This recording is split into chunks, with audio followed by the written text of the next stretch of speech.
Good morning. Today we are going to discuss about ethers. First, let's discuss about the preparation of ether. The first method for the preparation of ether is by dehydration of alcohols.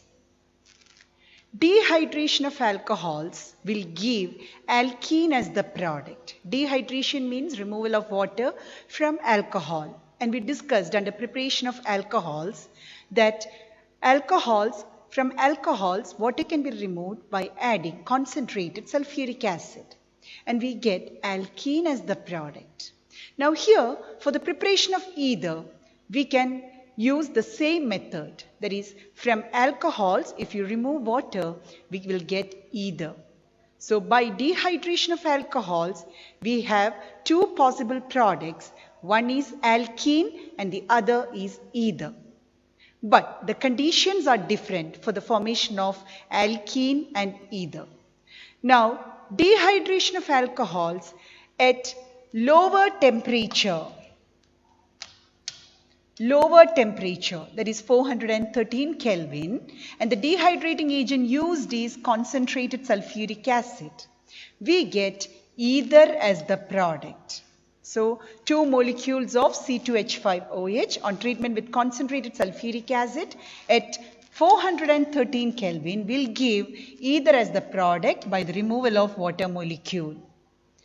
Now, alcohol at higher temperature, that is 443 Kelvin, in the presence of concentrated sulfuric acid, will eliminate a molecule of water and we get alkene as the product. So, the conditions are low temperature and high temperature. The ether can be prepared from alcohol only at lower temperature. And only primary alcohols on dehydration we get ether. Secondary and tertiary alcohols on dehydration we get alkene as the product as elimination predominates over substitution. So, we can prepare ether only from primary alcohols by dehydration at low temperature, that is 413 Kelvin. So, that is the first method for the preparation of ether. Now, the mechanism, we have a mechanism to study. Mechanism for the formation of ethoxyethane from alcohol. And the formula of ethoxyethane is C2H5OC2H5. So we are going to prepare ethoxyethane from alcohol. So the alcohol taken will be ethanol. Now the mechanism takes place in 3 steps. The first step is protonation of alcohol. So ethanol on treatment with a proton. And we get this proton from sulfuric acid. Now you can see the lone pair on oxygen atom will be shifted to H+. So we get a positive charge on oxygen atom. And we get a protonated alcohol, CH3, CH2, OH2 plus. Now the second step is the attack of protonated alcohol on second alcohol. So in the second step, the protonated alcohol, that is CH3, CH2OH. Now the second step is the attack of protonated alcohol on second alcohol. So this is our protonated alcohol, that is CH3, CH2OH2 plus. Now this will react with another alcohol, that is ethanol, and you can see the bond gets shifted to oxygen and this part will be removed as H2O.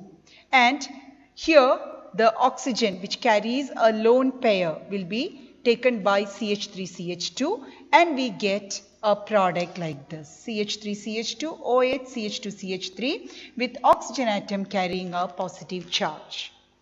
Now the third step is the removal of H+. Now you can see from this product, if you remove H+, you get ether, that is CH3CH2O CH2CH3. So the third step is removal of H+. So the third step is again CH3CH2 OH CH2CH3. The OH bond gets shifted to oxygen atom So the positive charge on oxygen gets neutralized and hydrogen is removed as H plus ion, and we get ether as the product, CH3CH2 O CH2CH3, and the name of this ether is ethoxyethane. So this is the mechanism for the formation of ethoxyethane from ethanol, or mechanism for the formation of ether from alcohol. It takes place in 3 steps. First step is the formation of protonated alcohol. Step 2 is the attack of protonated alcohol on second alcohol molecule.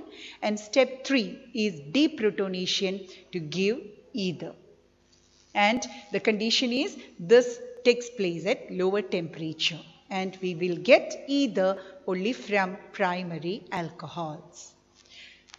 Now, the second method for the preparation of ether is Williamson synthesis. Williamson synthesis, again it's a name reaction. Now in Williamson synthesis, alkyl halide is made to react with sodium alkoxide.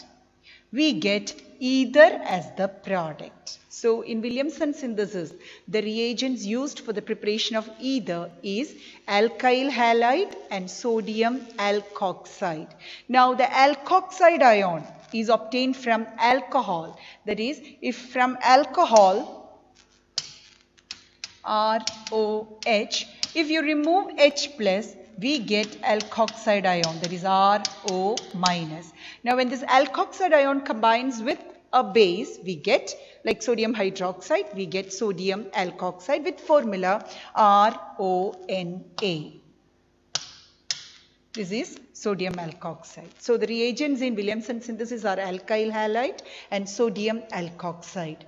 Now you can see the halogen in alkyl halide is highly electronegative, so the bond will get shifted to halogen. As a result, halogen gets negative charge. And the negatively charged halogen will combine with sodium to form NaX. So NaX is removed and we get ether, that is ROR dash. This is our ether molecule formed. So this is the general representation for Williamson synthesis reaction. Now I have written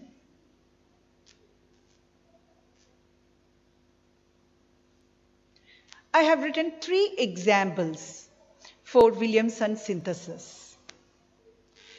Now, in example 1, and I told you in Williamson synthesis the reagents used are alkyl halide and sodium alkoxide.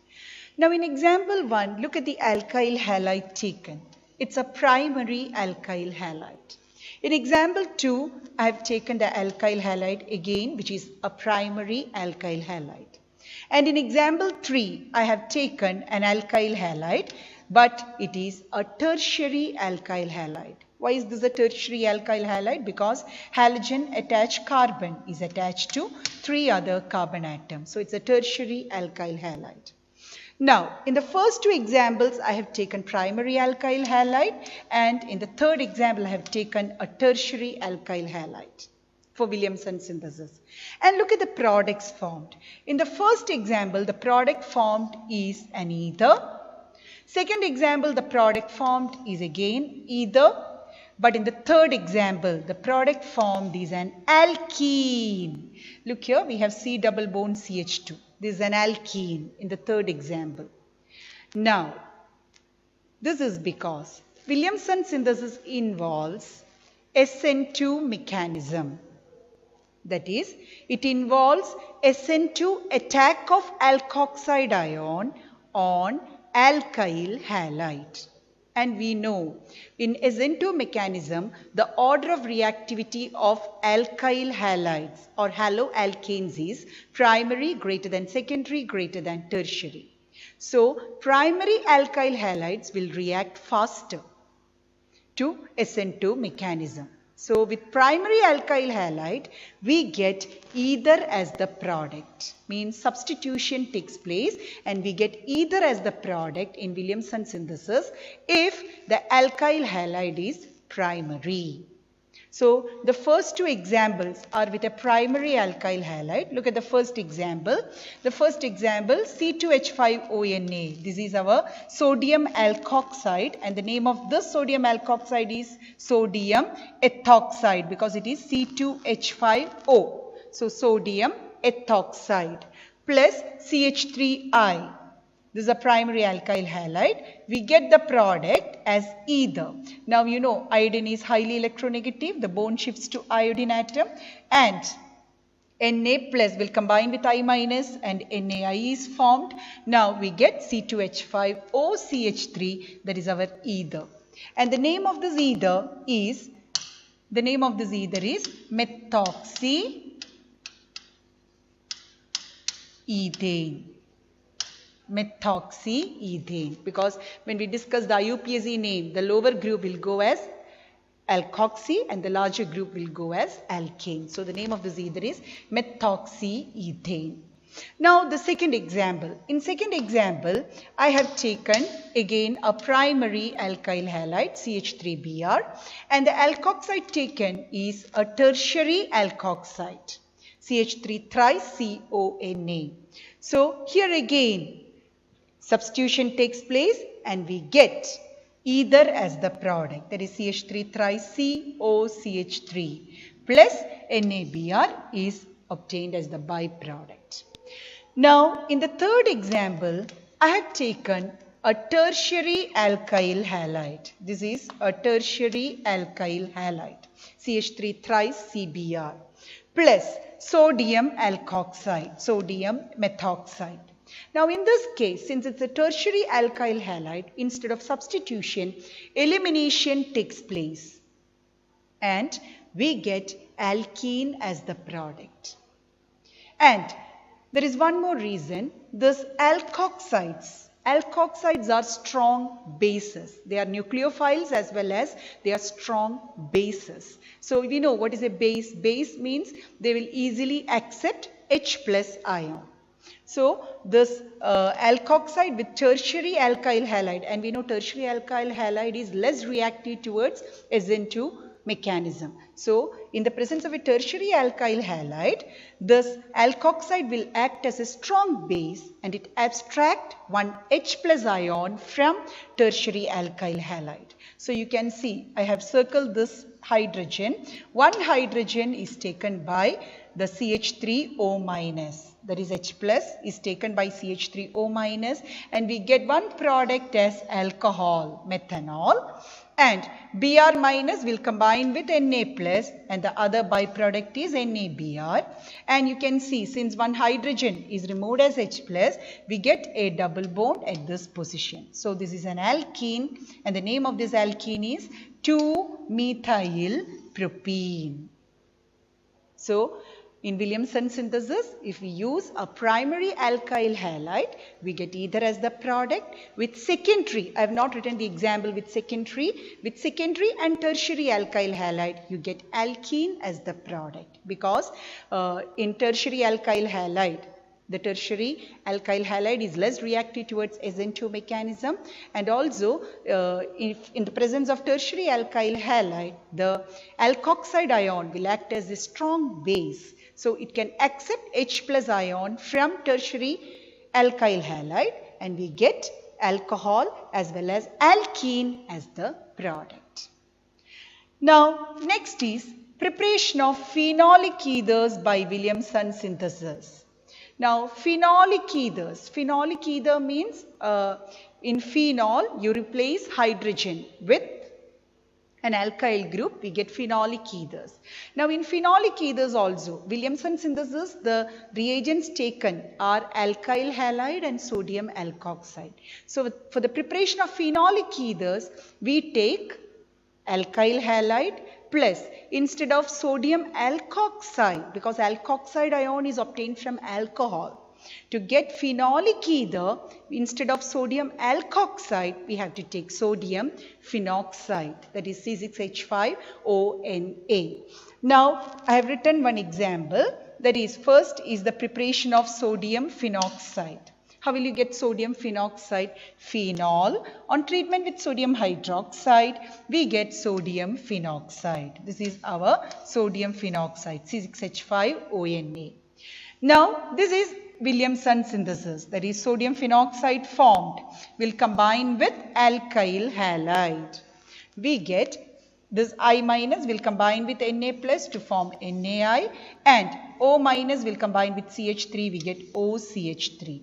That is, we get a phenolic ether. And the name of this ether, phenolic ether is methoxybenzene. Methoxybenzene. There is a common name for methoxybenzene, that is called anisole,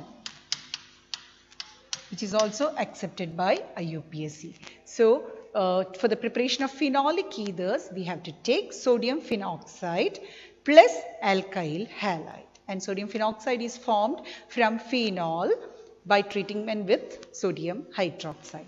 Now, let's see how to prepare ethoxybenzene by Williamson synthesis. This is methoxybenzene. We are going to prepare ethoxybenzene by Williamson synthesis. Now, ethoxybenzene formula is C6H5O C2H5. So, I am going to write the equation. First is conversion into phenoxide ion, which I am not going to show. Now, let's see how to prepare ethoxybenzene. Ethoxybenzene is C6H5OC2H5. So, we are going to see how to prepare ethoxybenzene by Williamson synthesis. So, to get ethoxybenzene, I should take sodium phenoxide plus ethyl halide. So, I am going to write the equation sodium phenoxide C6H5ONa plus ethyl halide is C2H5Br. Now, instead of ethyl iodide, I have taken ethyl bromide. Now, the reactivity of alkyl halides towards Williamson synthesis is alkyl iodide greater than alkyl bromide greater than alkyl chloride. So, I can take either alkyl iodide or alkyl bromide, and here I have taken alkyl bromide. Now, Na and Br minus will be removed as NaBr, and we get ethoxybenzene with formula C6H5OC2H5 plus the byproduct is NaBr. Now, this is our ethoxybenzene, or there is a common name which is also accepted by IUPAC. It is called phenitol. So, phenitol is C6H5OC2H5 and anisole is C6H5OCH3. So, this is asked as a board question. Give the preparation of phenitol or anisole by Williamson synthesis. So, with this, the preparation of ethers are over. We have only two methods for the preparation of ether. One is dehydration of alcohol. Second is Williamson synthesis. Now, next, let's discuss the physical properties of ether. The first physical property is the CO bond in ether is polar and has a net dipole moment. So, ether is a polar molecule and it has a net dipole moment value. Now, the second point is alcohols have higher boiling point than ether, or we can say ethers have low BP than alcohol, because alcohols can form strong intermolecular hydrogen bonding. Now, the third physical property is ether is miscible with water. Miscible means it is soluble. Why? Because the oxygen atom in ether can form hydrogen bond with water molecule. And I have shown here the hydrogen bonding of ether with water molecule. This is the hydrogen bonding. And I have shown here the hydrogen bonding of ether with water molecule. You can see here ROR, and this is 2 H2O molecule. I have written here 2 water molecules. This oxygen can form hydrogen bond with one H2O, and this is the formation of hydrogen bond with the second H2O molecule. So, these are the physical properties of ether. So, with this we finish the preparation and physical properties of ether. Thank you.